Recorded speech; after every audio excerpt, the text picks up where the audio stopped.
Hello everyone, welcome you all to this copy editing class. Hope you will have a wonderful time learning about copy editing and enriching your knowledge about the same. So let's start our class with a discussion about what copy editing is. Copy editing basically means to revise the written materials of maybe a journal, a newspaper, or a magazine in order to improve its readability as well as to convey its purpose of communication in a better manner. So copy editing is usually done by copy editors, experienced copy editors. Now they ensure that the document is free of all types of grammatical errors as well as factual errors. Again, the purpose is to improve the readability as well as to communicate its purpose of communication in a better fashion. Now, usually copy editing is done before typesetting and once again before proofreading. So what do you mean by typesetting? Typesetting refers to deciding the font of the text, the size of the margin, the style the chapter starts, as well as deciding the size of the content. All that will come under typesetting. So usually this copy editing is done before typesetting and also before proofreading. Let's move to the next part of it. So what is a house style? That is what we are going to discuss now. Now you should understand that every publishing house will have its own style. By style, I mean rules regarding punctuations, rules regarding the use of initials, abbreviations, etc. Okay, so as I've already told you, it can be a particular publication or a series of publications that come under a publication house. It will have a particular, or it will be following a particular style. And the writers as well as the editors working for this publishing house are expected to follow the house style of the publication house. Now, there are two types of house styles. One is a very rigid house style, and the other one is a flexible house style. Now, a publishing house that follows or that has a rigid house style will have their own rules regarding abbreviations, capitalization, punctuations, etc. Whereas a flexible house style will follow the style of the author. Okay, if the style of the author is consistent and sensible, then the publishing house will follow the style of the author. That is what is meant by a flexible house style. Now, both the rigid house style as well as the flexible house style have their own merits as well as demerits. Now, one of the demerits of a rigid house style is that it will be altering a good system. Suppose the author is already following a good system, and if the publishing house is very rigid, then they will be altering an already established good system. So that is a demerit. Now, what are the demerits of a flexible system?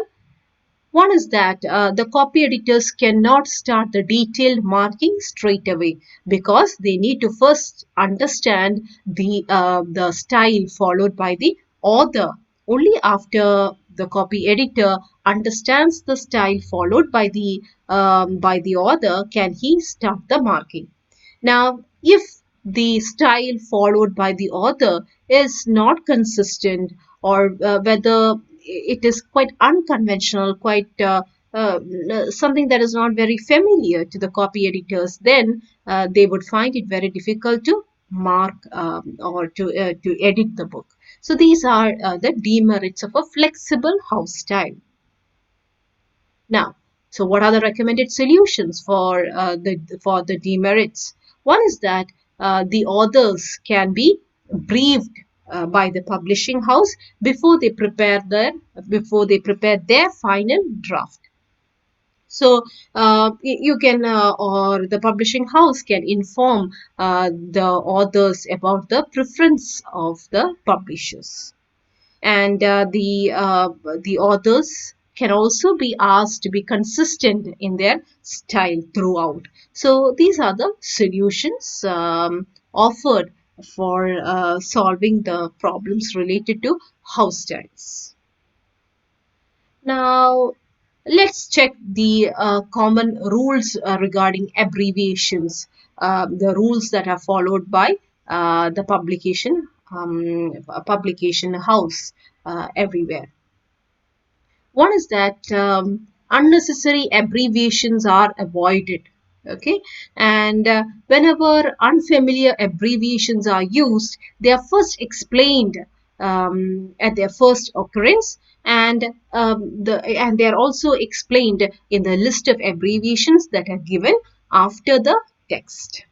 Now, abbreviations used cannot be ambiguous. Okay, there is no room for ambiguity there.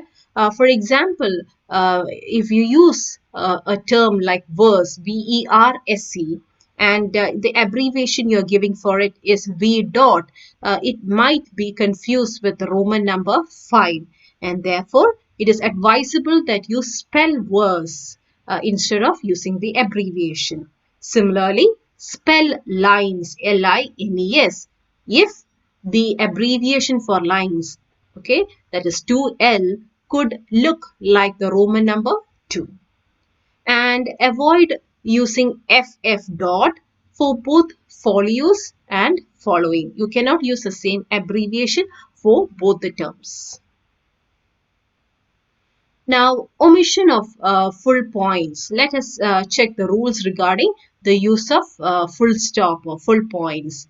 Now, there is no need of full points after abbreviated units like or LB, because they are not ambiguous except for IN, inches.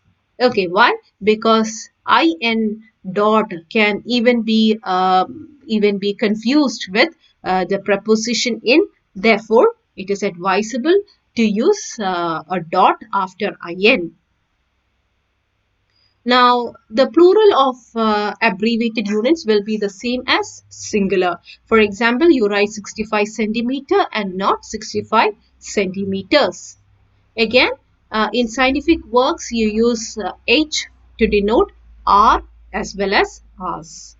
And or single inverted commas or double inverted cannot be used to mean feet and inches. Now, British publishers, they omit full stop after contraction, especially after Mr., Doctor, or Saint. Exception is number. Why? Because it can be confused with no. Therefore, there is a dot after no. Now, SAMs and volumes are usually written as PSS dot or VONS dot. However, some publishers do omit the full stop after SAMs and volumes. Now, full points are also omitted after abbreviations such as note and F as well as FF, the abbreviations used for following. So you do not use full points after N, F, and FF.